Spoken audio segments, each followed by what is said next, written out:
The views and opinions of the guest do not necessarily reflect the views and opinions of BODS Mayhem Radio Network, its staff, affiliates, or sponsors. Parental discretion is advised. Welcome to BODS Mayhem Radio Network. Hey, what's up? This is Drogoth, vocalist of Witch Casket. You are listening to BODS Mayhem Hour. Welcome to BODS Mayhem Hour, your source for all hard rock, heavy metal, new metal, alternative, punk, horror punk, hardcore, rock, and all local bands, with your host, John the Bod, a.k.a. the Bodfather. Hey everybody, welcome to BODS Mayhem Hour. I'm your host, John the Bod, a.k.a. the Bodfather, and as always, I'm bringing you guys awesome interviews. Today, it's an honor and a privilege to have Drogoth, vocalist of Witch Casket. They are a melodic blackened death metal band from Los Angeles, California. They have a new self-released EP called Punishment. It's out now, so get out and pick this up. So, Drogoth, how you doing, man? What's up, man? I'm doing good. How are you doing? Doing awesome. Glad to have you on the show. Thanks, man. Thanks for having me. I appreciate it. So let's jump right into this. What's impressed or excited you the most about this new self-released EP, Punishment? What's caught your eye about, if anything, the most possibly? This is the second release from this band, and what I like about this particular record is that it gave me an opportunity to try some different vocal styles that I've never done before. In the previous band I was in the last decade, is a band called Sothis, which was like a symphonic black metal band, and it was a very different style of vocals, a lot of more of the high-pitched screaming stuff. And with a lot of the stuff we're doing with Witch Casket, there's definitely more traditional low death metal vocals. But on a couple tracks on Punishment, I got to try out some more like thrash metal vocals. And there's just a few sections throughout, and it's not something that I've done a whole lot of before. So I just wanted to just kind of cut my teeth on it, try some different sections where I thought that it could use a slightly different feel. So I'm excited to see what the reception is on that. Like I said, it's only a few small sections, but I like experimenting and trying different things and just always sort of growing as an artist. So that's what I'm excited about for this record. Are there any songs off the EP that stand out more to you on it, possibly as of right now? I mean, I know these are like picking your favorite child or food or whatever. Yeah, no, I'd say that there's a song. I think it's it's the third track on the EP. It's called Water, and it's hard for me to describe music and how different songs or different bands fit in different genres. But that's the song that I think is sort of the biggest departure for the style of music that I'm used to making. That song was written before I joined the project. And just to give you some history on the band, it was started by my guitar player, Nylock, and another guitar player by the name of Neil Tiemann. Neil has a traditional, like almost like rock and pop music background. He played for some mainstream artists, but he's a metalhead at heart. So this was sort of his first entrance into sort of the darker, more underground metal, but he brought a different perspective of songwriting, and I thought that it was really complemented Nylock's writing style. So a lot of the songs they created are kind of all over the place genre-wise, and I think that Water is sort of the most indicative of that collaboration. Neil unfortunately had to leave the project. He's now in Devil Driver as he writes and tours with them now, and he just didn't have time for both projects. So we lost that collaboration, unfortunately. But that said, that song to me is sort of just the strangest in the fact that it's still heavy, it's still dark, but it has like a lighter, more mainstream feel to it in certain sections. But I like the way that one came together. I was getting ready to say, Neil, having Neil part of this group when you had him. I mean, he's a phenomenal guitarist. And I like what he brings. I agree. I like what he brings to Witch Casket. And like I said, he's just a phenomenal guitarist. And Devil Driver, he's with Devil Driver. I like what he does. I like what he does with both bands when he was with Witch Casket. Yeah, for sure. I mean, and I'm super happy for him to have a gig that can get him more touring options and such. We're a new band and we're just building from scratch. So since Neil is a professional touring musician, he had to take a gig that was going to keep him employed and keep him paid. So it does suck that we're not able to collaborate anymore, but he's still a good friend and part of my family, really. Okay, so Drogoth, let's talk about this a little bit, man. How important is it for Witch Casket to stay traditionally to the black metal music side and the sound of it, or are you guys still wanting to push outside that box? Yeah, I have absolutely zero desire to stick to any guidelines whatsoever. I don't care if we decide to make a hip-hop album next week. We're not going to, but there was a time early on when, and I'm speaking specifically of when we were in the band Sothis. Both me and Nylock were in Sothis, and that project was very strict in that we were asked by other members to keep it in a very specific genre. And now that we're not involved in that project anymore, I'm way more interested in exploring and trying different things and doing what we want as musicians. There's absolutely no guidelines. I don't give a fuck what anybody thinks about what we're doing. We're going to make the music that we like and share it. And if people like it, they can like it. If they don't, fuck them. You know, I mean, everybody likes different types of music, and we're only interested in making ourselves happy. And hopefully we find a good fan base of people that agree. Yeah, to each is their own, man. You like what you like, and hell yeah, it's your own damn music. Why would you let anybody tell you to begin with? No, you got to do this, you got to do that. No. I agree with that. So, did Nylock produce this EP as well? Yeah. All of the songs were between the last EP and this one were written basically at the same time, and the idea was to release it as a full-length album, but we made the decision that we wanted to have a little bit more time to finish some of the songs that we thought were a little bit rougher, and at the same time we really wanted to get some stuff out. So we figured, why don't we split this up into a 2 EP release, get the first one out, and then that way we have more material to bring out without having to wait too long for another album. We're already working on the next group of material, and because of the fact that first off, we're not on a record label, and we don't have stores to release CDs to anymore. The music industry has changed enough to where we can deliver content as quickly or as infrequently as we wish. And so if we want to put out 3 songs, we'll do it. If we want to put out 12 songs, we'll do it. It just depends on how we're feeling and if the material makes sense to release at a certain cadence. How is working with him producer versus just bandmate? Does he put that producer hat on and push you guys? Well, basically the way we work is Nylock handles all of the music. And so when he produced the record from all of the instrumental aspect, him and Neil did that all in the studio, and I wasn't even present. So I couldn't tell you what it's like working with him as another guitarist. You'll have to ask Neil that if you ever get him on the horn. So, and for this record, we didn't have a drummer signed on, so all of the drums are programmed on both our first and second EPs. We do have a drummer now that's playing with us live, so future releases we may have more live performances on that.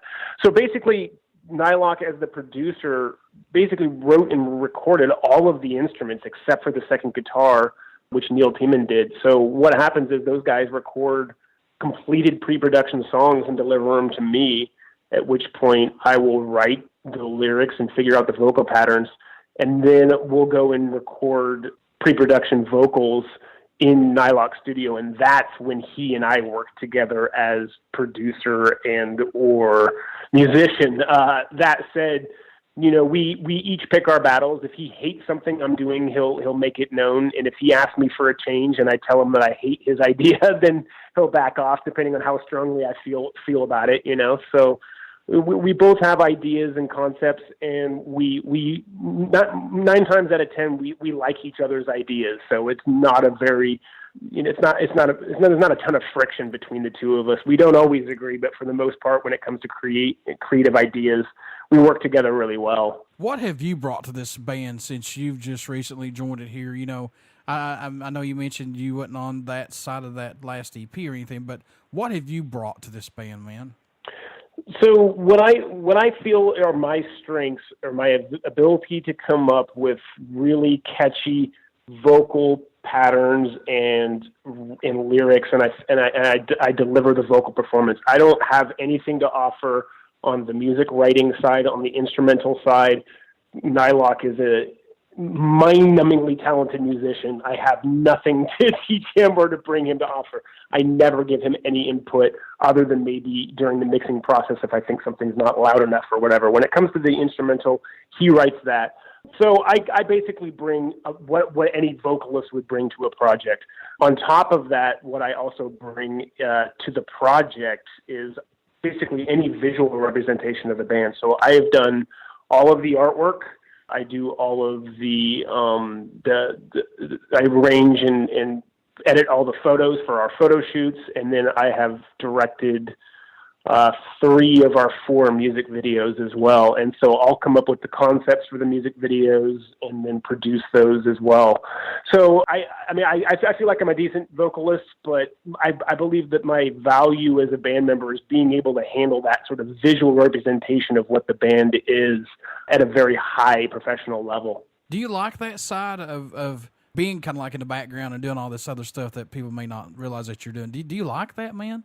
The short answer is yes, absolutely. I love it. The long answer is, it's very time consuming. Oh, I can imagine. It's a huge commitment. So, it takes up a lot of my life, and there's some times where I'll come up with a project, like specifically for like a music video or something, that kind of stuff. There's a lot of pre-production and production and post-production involved in that kind of stuff. I absolutely love it, but it can be very overwhelming because once you start a project like that, it becomes a beast, and you end up having to finish it, even if maybe you're fucking tired and you want to go to bed, but you've promised the thing to be done by a certain amount of time. So once you get those wheels moving, you can't stop it until it's done. So that can be taxing. But I'm one of those people I'm constantly concepting ideas. Like, my brain never shuts off when it comes to creativity. Professionally, I'm a visual artist.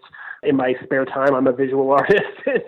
The music, all that instrumental stuff, that's all my lock strength. So I think that as partners, we're 2 sides of a very, very strong coin as far as a visual and audio experience being delivered to fans. Finally, there's somebody else that feels my pain, because everybody's like, oh, this is cool. You get to interview these bands and stuff. Yeah, I love doing it. But the work that goes behind it is... It's a huge commitment, man. Yeah. I mean, it's your time. Your time is valuable. And anytime you're not working on something that's making enough money for you to, support your family and, clothe you and house you, then all of that time is just going towards your passion, which pays nothing. So that's has to be extracurricular. And it's a big commitment. Yeah. I work Sunday through Thursday, and Sunday through Thursday, I'm scheduling interviews 2 and 3 a day, usually after work. So. Yeah, I'm at work right now. I ducked into an office real quick, and when we're done, I'll go back to work. So what do you hope the fans take away from Witch Casket's music, or just message you hope that they hear while listening to it, man? For me, the music is purely entertainment. I don't need anybody to take a message from anything we're delivering. I want my music to reach people who will appreciate it. And that's sort of the hardest thing, because we're in a genre that is, very, very flooded with lots of content. There's just so many bands out there, and we're out there in a market of just thousands and thousands of bands that look and sound similar to us. So it's a matter of like getting exposure and hoping that the right people, the people that will be into what we make, actually get a chance to listen to it. How much growth have you seen this band go through, including yourself? How much growth have you seen this band go through, man? So what I was saying earlier was that Neil and Colin started the project before I joined, but I was still involved. I was the first vocalist brought in. So once they were ready to start writing vocals, they brought me in. So, so I was I was the vocalist on the first EP and the second EP, and I did all of the artwork and videos from the first EP as well. But to answer your question, that's a tough one for me, because I don't think we're old enough of a band to be able to mark growth. I'm learning more about PR. I'm learning about like how you release a record and the things that you need to do to secure interviews with fine gentlemen like yourself, and getting exposure as you needed to, which is absolutely integral. That's with the most growth. The fact that Colin Nylock and I were in Sothis together, we've been through all the creative side together for well over a decade now, close to 2 decades now. So that part of it is pretty old hat. It's pretty much learning what it's like to run a project from a promotion perspective that I feel like I've grown the most. What can fans expect at a show from Witch Casket who have not got to see you guys live as of yet? So live performances, we've played only a handful of shows so far. Our last gig was we got a chance to open up for Dark Funeral and Septic Flesh when they were on tour, so it was awesome to share a stage with musicians of that caliber, and we're a super high energy show, man. We're seasoned touring musicians. We've all been through it before, and what we bring is just absolute fierce delivery of hatred and pure anger at your face at full volume for however long the show is, man. I love performing live. I don't get to do it nearly as often as I'd like to, but for sure that I think that anybody that takes the time to come check us out, you won't be disappointed. Do you like the digital era of recording albums to get music out quicker, and plus social media now to reach out to more fans to help and get the word out there about Witch Casket who have not got to hear you guys possibly? I do and I don't. As with everything else, there's advantages and disadvantages to every aspect of releasing music. What it does allow me to do is to be involved in a project on my own time, because of the fact that everybody that is in my band has a day job. Getting together and working on music is easier when we can do some stuff on our own. I can write vocals and even do pre-production recordings without anybody else's time or on anybody else's schedule. And then obviously once the promotion starts, being able to reach fans directly with all the different avenues is great, but it also adds a lot of noise to the marketplace. When on this last EP, I had to create like profiles and pages on like 10 different social media platforms so that we're covered across, and that can get kind of tedious, and it's very time consuming, and you kind of wonder, am I really reaching the right number of people with all of the noise in the marketplace? But that said, at the end of the day, being able to reach people without having to, hire a whole team of people whose job it is to simply do that is nothing but positive for being able to promote your own music. In your own opinion, what does Witch Casket bring to the table for music, possibly, if anything? Bring to the table? I don't really know. I don't really know how to answer that. I'm not a good judge of like the current state of where metal is. I listen to a lot of new music, probably more than some people my age, but it's hard for me to be objective of our own music. I think that we sound very different than a lot of what's out there. I don't know if other people agree, but it's because I'm too close to it creatively. I think that I feel like our biggest strength is our diversity. I think every song in our catalog has something different about it that sets it apart from each other, and as well as other songs in the genre. Hopefully, I just hope to get it out there and in front of enough people so that the music finds the right people that will enjoy it. Support-wise, is there a country or location that stands out more or even surprises you that you guys get support from, possibly? No, we're like I said, we're still a pretty new project, so I don't have a good grasp on where our fan base is. We're getting exposure, but it's slow going. I'll just say that from my past experiences, being in Southern California, my last band had opportunity to play down in Mexico, and I find playing live shows in Mexico are some of my favorite live shows I've ever played, just because there's a passion for music down there that's a little bit different. And the only way I could describe it is that in Los Angeles, it's one of the most, it's like an entertainment hub. So people who are born and raised here and are used to going to see shows here, they're very jaded. They have the world at their feet. Every single band that ever goes out on tour in the United States will play in Los Angeles. So fans here are very spoiled. And so when you go out to other places like countries like Mexico, where they don't get as many bands coming through on tour, they're just a little bit more appreciative of it. And so you get a lot more energy from the crowd. As far as Witch Casket, and shit, I don't know. I mean, you guys tell me what countries out there are supporting us. I guess we'll find out as we get more a larger fan base. What made you want to become a musician, Drogoth? What was that spark for you, possibly, if you could recall? Shit, man, I'm old. That was a long time ago. I guess the best way to describe it for me is, everybody likes music. Everybody's exposed to music at a young age. And I always really liked music. And I'd say it was probably around the age of, I was probably about 14 when I first started listening to like hard rock. I'd say that Van Halen was probably like the hardest rock band I'd ever listened to at that age. And that was sort of my gateway drug to what eventually became, extreme and death metal.